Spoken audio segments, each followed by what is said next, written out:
What up, everybody? It's Cannon, coming back with a second installment. Shout out to those who saw the first video. If you like how I'm coming, like and subscribe. Give me some feedback in the comments. Show some love. Let me know what's going on. This video, I'm gonna talk about just being aware of the counterfeit. A counterfeit is basically an imitation of something valuable. One of the things I want to say is we live in a time where it's hard for people to grade relationships. For example, you might have friends, neighbors, associates, love interests, husbands, wives, family members that can be counterfeit.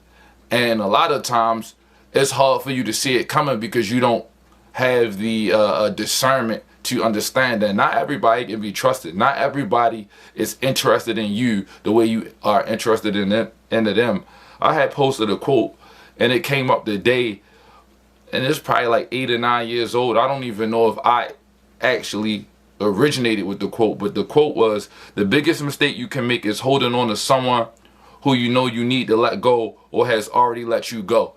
And I thought that was deep because, you know, a lot of times you develop these relationships or rapport with people and the person is definitely not concerned about you the way you are concerned about them. You can be in a position where, let's say for instance, you have friends. I'll give an example. You got your friends, right? And you've been working real hard at achieving a specific goal. You finally hit that milestone. They see it. You go to them super excited. Yo, man, I hit my mark. I'm where I want to be, bop, bop, bop. You on the phone with them. You telling them you at a 10. They melancholy on the phone. Oh yeah, that's what's up, yo. Alright. Well, let me hit you back. You try and celebrate because this is something big that you've been working on that they know you've been working on for a minute. But when you get them on the phone, they, alright. In the background, they, man, I ain't worried about you, man. You'll think you're tough because yo done graduated to the next level. Really, a lot of people who, and this counterfeit thing is important because a lot of people will attach themselves to you because they want to be under the umbrella of your success, or they want to be in the mix because you may have a level of notoriety and they just want to join in because they want the clout. So it's important to understand what people are dealing with you for, and you need to know the signs. If you go to somebody and you have achieved some kind of goal and they don't really get excited with you, chances are they may be a counterfeit. Or if a person only hits your phone, let's say for instance, you come into some money and they know it, or they know you got a better job and you ain't heard from this person in a long time. You get that text around the holiday season. How you been? I'm just catching up to you, stranger. I ain't heard from you in a minute. Please don't go to that person and start divulging every little checklist that you got together, because that person is really just taking notes. Because this is another thing a counterfeit do. A counterfeit will go and imitate you so well because they know enough about you, because they've been watching you from the background. When they watch you from the background, they taking all kinds of notes, and they do it so inconspicuously, it's hard to even know they watching you. Then you show up one day somewhere, they basically wearing the same outfit you wearing. They got their hair the same way you got your hair.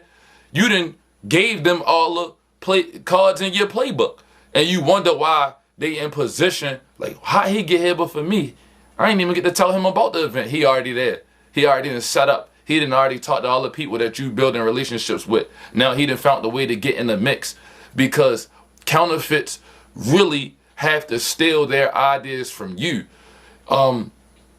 It's funny because reading the Bible, I came across a place where Jesus took his inner three. He had 12 disciples, but he had three people on within his inner circle. I think it was Peter, I want to say John the Beloved, and maybe it was James.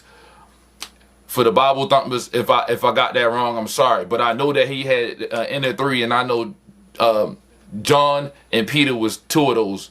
I want to say it was James, but I could be wrong. For somebody in the comments, let me know if I got that wrong. But the point I was making was, when you in these situations and you begin to meet people, you have to be aware of the counterfeits, because a lot of times people only are around you because they either A, want something from you, they being nosy, or they looking for a way to sabotage what you have going on. And when you have those type of people around you, they really are in opposition to you. And the enemy, like, you could have a project you working on, and we'll call them enemies for the sake of argument. And your enemy will befriend you so that they can get the intel that they need to be able to figure out how to set the traps for you, how to expose you, how to get into your mind and say some things to you to leave you disheartened or feel like maybe I shouldn't do it. Yeah, man, I told you, yo, this not for you. They talking you out of your blessing. So beware the imitators, beware of the counterfeit. You know, the counterfeit really only coming to figure out how to get into your head, figure out your playbook, figure out what they can do to be within your umbrella. Kind of like a leech or a parasite. So beware the counterfeit. Peace.